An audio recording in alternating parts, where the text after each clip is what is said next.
Nunavut is home to just under 40,000 people, scattered across an Arctic landscape the size of Western Europe. Most are Indigenous Inuit, and they live in precarious conditions. Few jobs, expensive housing, and by the standards of a rich country like Canada, minimal health services. In the remote hamlet of Igloolik, north of Hudson's Bay, there's only a 4-bed health center to serve 2,000 people.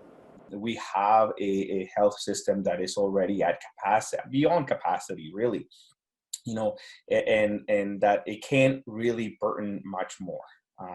And then so when something like this comes to play, it really puts those things to perspective. Even in the territory's largest town, Iqaluit, there are just 7 ventilators in the most basic of hospitals. Proper intensive care can only be accessed after a 3-hour flight south to the Canadian capital, Ottawa.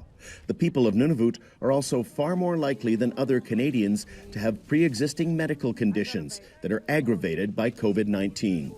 So higher levels of diabetes, chronic lung disease, COPD, chronic obstructive lung disease.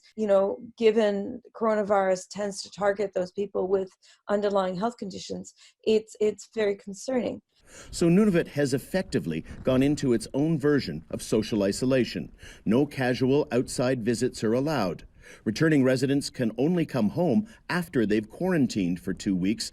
Travel between communities is only permitted for medical or other emergencies.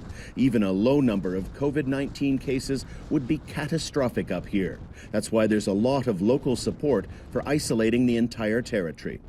It's not an easy position to be in, so I'm very happy with the leadership that we've seen on that level. It's the federal government that needs to step up and assist Nunavut and provide the basic human rights that everybody deserves in the territory.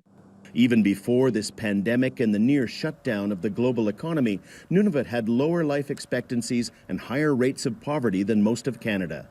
Remote and cut off at the best of times, this is a land that's hoping that COVID-19 leaves them alone with their existing problems, even as it ravages the rest of the world. Daniel Lack, Al Jazeera.